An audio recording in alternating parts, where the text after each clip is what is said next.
A homeowners association described as dangerous and inhumane has given Contact 13 its newest member of our HOA Hall of Shame. Chief Investigator Darcy Spears explains why residents are outraged and afraid for themselves and their pets. Come on, kids. The homeowners of Sterling at Silver Springs think of their dogs as furry children. Who's this? This is Kane, Hi, Kane. and I have another one called Baby. Naturally, they want to keep them safe. They're really pulling. They want to get on the rocks. But here, Barbara Carlisle and her neighbors struggle to do something that seems contrary to common sense. As you know. Stay off the rocks. The one place you wouldn't want to walk your dog is the only place you can in this East Valley community. As noted in their December newsletter, pets may walk in streets only.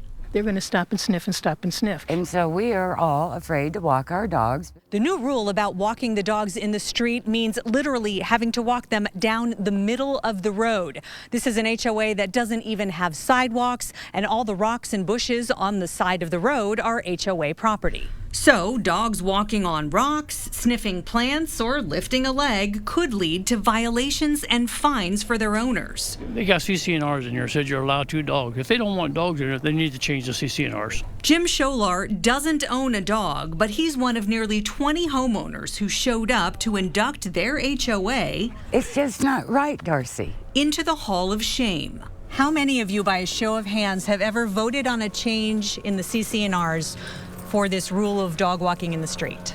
You don't see no hands. You're telling me I'm not going to see any hands, and as we look around, we're not seeing any hands. Contact 13 learned that's because it's not in the community's covenants, codes, and restrictions. The CCNRs just say owners have to clean up after their animals in lots and common areas, but they also say the board can make more rules to regulate pets. We love our pets. Sometimes walking our pets is the only exercise we get. Now, this time of year is not too bad, but you get in the summer. Homeowner Richard Pearson says forcing dogs to walk on asphalt in the summer heat could constitute cruelty. An HOA legal expert we spoke to says associations can't pass rules that make you hurt your pet. According to state law, rules must be reasonable and cannot arbitrarily restrict conduct. I understand the importance of it, but there's got to be humanity with it. The board, this is an issue with the board. An issue we tried to help resolve by calling every board member.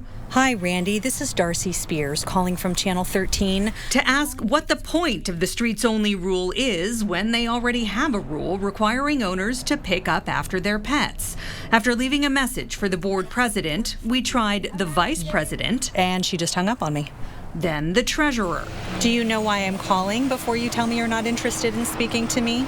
So are you not prepared to discuss the board's decision on restricting people from walking their dogs anywhere but down the middle of the road? She hung up on me too. It's becoming a pattern. We did find one board member who didn't want to go on camera but said she disagrees with the rule. Her exact words: dogs should be able to walk wherever people can walk. Homeowners want the board to replace one of their disused putting greens with a little park. Just a small part of the community they believe should go to the dogs. The community manager, who also wouldn't go on camera, told me they haven't enforced the streets only rule. So far, no notices or fines. Homeowners took the issue to their board meeting earlier this week and will be watching to see if anything changes. Darcy Spears, 13 Action News.